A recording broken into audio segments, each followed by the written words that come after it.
রহিম, যে জায়গাতে দাঁড়িয়ে আমরা বক্তব্য দিচ্ছি এটি বিগত ১.৫ দশকেরও বেশি সময় থেকে একাধিক মালিকের দখলে ছিল বা দখলদার হিসাবে যারা ছিলেন তারা মালিকানা নিয়েই ছিলেন যতটুকু আমরা জেনেছি। এসটিএস গ্রুপ, তারপরে এটি চমৎকার একটি নাম দেখতে পাচ্ছি ড্রিম টাওয়ার, ড্রিম অ্যাপার্টমেন্ট, এরকমের বিষয়গুলো আমরা শুধু দেখেছি, কিন্তু এটির ভিতরে যে আসলে কি আছে সেটি কিন্তু আমরা কোনোদিনই বুঝতে পারিনি। আজকে আমাদের সিলেটের সুযোগ্য পুলিশ কমিশনার মহোদয় ইনভাইট করলেন যে বিকেলে একটি প্রেস ব্রিফিং করবেন উনি, এবং আমাদেরকে দাওয়াত দিয়েছেন। আমরা সেটির পরিপ্রেক্ষিতে এখানে এসেছি। ঠিক যেভাবে ওনার আমন্ত্রণে আমরা গিয়েছিলাম শামীমাবাদ ফিরিয়ে দেওয়া সেই অনুষ্ঠান, এবং সেই অনুষ্ঠানে আমাদের মহানগর জামাতের আমির জনাব ফখরুল উনি বলেছেন যে আমরা একসাথে জেলে ছিলাম সেই কঠিন সময়গুলোতে, উনিও ছিলেন। আমরা প্রথমেই ধন্যবাদ জানাচ্ছি সিলেটের সুযোগ্য পুলিশ কমিশনার মহোদয় সহ আমাদের সিলেটের পুলিশ প্রশাসনে যারা আছেন তাদেরকে, এই কারণে যে 5ই আগস্টের পরে আমরা দৃশ্যমান কিছু ভালো কাজ দেখতে পাচ্ছি। তার মধ্যে উল্লেখযোগ্য হচ্ছে যে অবৈধ যে সম্পদগুলো আছে সেটি উদ্ধার করে প্রকৃত মালিকের কাছে হস্তান্তর করা। এটি শামীমাবাদ শুধু নয় এবং সুগন্ধা যে নার্সিং সেটি নয়।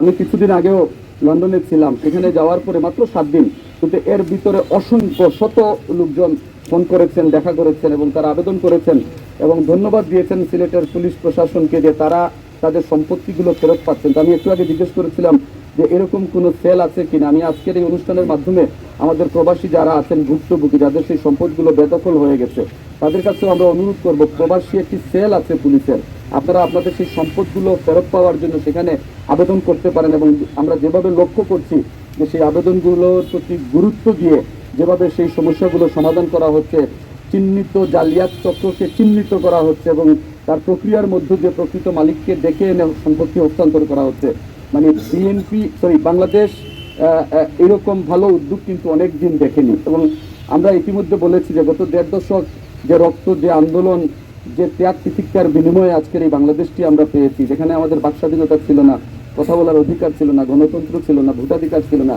সেটি ফিরিয়ে আনার জন্য কিন্তু বাংলাদেশের হাজার হাজার মানুষ প্রাণ দিয়েছেন। তো আমরা we don't want to go back. আমরা সামনের দিকে সেই বৈষম্যহীন বাংলাদেশ গড়ার ক্ষেত্রে সকলকে নিয়েই এগিয়ে যেতে চাই। আমাদের প্রত্যাশা থাকবে আজকের এই বিষয়টি আমাদের পুলিশ কমিশনার মহোদয় আরেকটু খুলাসা করবেন।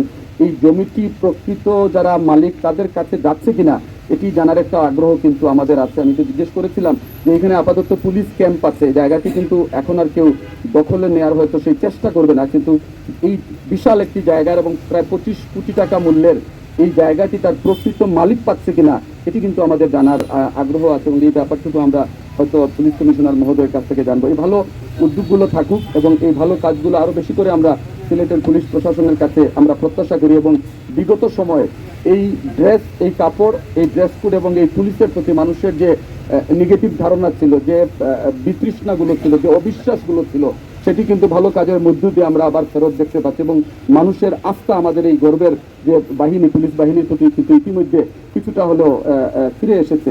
আমরা সেই ধারাবাহিকতা দেখতে চাই এবং বিগত যে সম্পত্তিগুলো বেহাত হয়েছে সেটি আবারও আমাদের বর্তমান প্রশাসনের মাধ্যমে তারা ফিরে পাবে, এই প্রত্যাশাটুকু নিয়ে আমি আমার বক্তব্য শেষ করছি। ধন্যবাদ সকলকে। আসসালামু আলাইকুম।